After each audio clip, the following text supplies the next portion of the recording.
But this governor in particular always says, we're going to follow the science. And yet he never shows us the science, does he? He says, we're going to have to implement curfews. Where was the demonstrated science behind the curfew?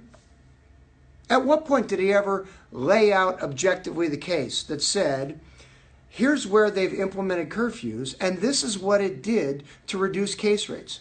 This is what it did to reduce hospitalizations, deaths. Never saw that, did we? As he's talking about these further lockdowns, isn't it incumbent upon him to say, here's what the science shows us. The science shows us if we do these more restrictive lockdowns, here's what will happen with case rate. You don't get to just say, Governor, we're going to follow the science and not demonstrate the science. So, I've done your homework for you. I want to do an A-B comparison. I want to do a side-by-side. I want to take the state of California, which you have driven into the ground single-handedly through your crazy restrictions and your incredible overreach of your authority as governor. And I want to compare it against a state where the governor understands what his role is, and that is to help productive people be safe and productive. So we're going to compare California with Florida. Let's take a look and start with what are the current restrictions in place in California and Florida and have been for some time.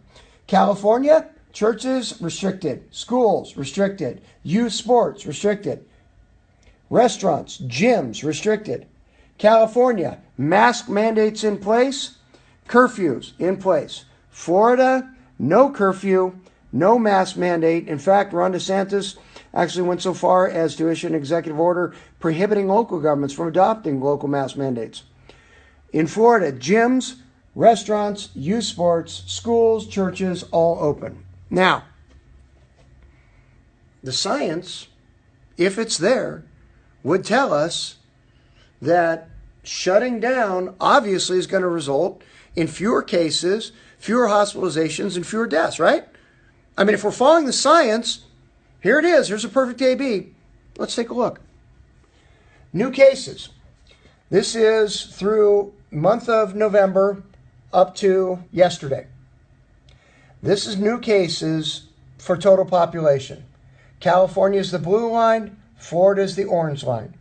California trending above Florida the whole time. Well, you say, well, of course, that makes sense. California, 39.5 million people. Florida, 21.5 million people. So obviously, California is going to trend ahead. All right, let's adjust it per 100,000 population. Here are your new cases over the last month per 100,000 population. Interestingly, we were trending lower than Florida for the first half of the month. We hit the middle of the month. What happened in the middle of the month? That was when the governor unilaterally shoved all of us down into purple. Placer County got shoved into purple. Look at what happened on cases per 100,000 since then. We are tracking identical with Florida on cases per 100,000. The most restrictive lockdowns in the country. Florida enjoying their freedoms and their businesses are open. We are completely locked down, shuttered, and being threatened with more lockdowns. No difference in case rate. What about deaths? California blue line, Florida orange line. Total deaths over the last 5 weeks. Adjusted for population. Look at that. Florida was higher. Florida's death rate is dropping. California's death rate continues to spike and drop and spike and drop and spike. So, Governor Newsom, you French laundry eating, no mask wearing, non-social distancing, lobbyist rear end kissing, private business killing, private school kids sending, public school closing hypocrite. There is no science that backs up your assertions. If you've got it, show it. I've got the science. Let's see yours.